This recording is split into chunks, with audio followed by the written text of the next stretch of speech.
గుర్తించి నువ్వు ఎలా ఉన్నావు, నువ్వు ప్రార్థన చేసుకుంటున్నావా, వాక్యం చదువుతున్నావా, భక్తిగా ఉన్నావా, విశ్వాసంలో స్థిరంగా ఉన్నావా, పవిత్రతను కాపాడుకుంటున్నావా, ఎట్లా ఉన్నావు, దేవునితో గడుపుతున్నావా అని ఒక్క ముక్క కూడా నన్ను చెప్పేవాడు, హెచ్చరించేవాడు లేడు.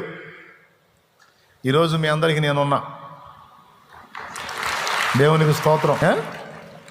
లేనా? ఉన్నా. ఇప్పుడు ఇక్కడ లైవ్లో మీ ముందు కూర్చొని మాట్లాడుతున్నా.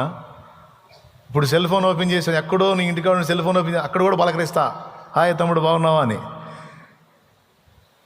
అక్కడ కూడా హెచ్చరిస్తానే ఉంటా, అక్కడ కూడా దేవుని గురించి నేను రేపుతానే ఉంటా. షార్ట్ మెసేజ్ వస్తాయిగా వాటిలోంచి. దేవునికి స్తోత్రం. అర్థమైందా? ఎక్కడో చోట ఏదో ఒక ఉపదేశం ద్వారా నిన్ను పలకరిస్తానే ఉంటా, కదిలిస్తానే ఉంటా. కానీ నా విషయంలో మరి నాకెవరో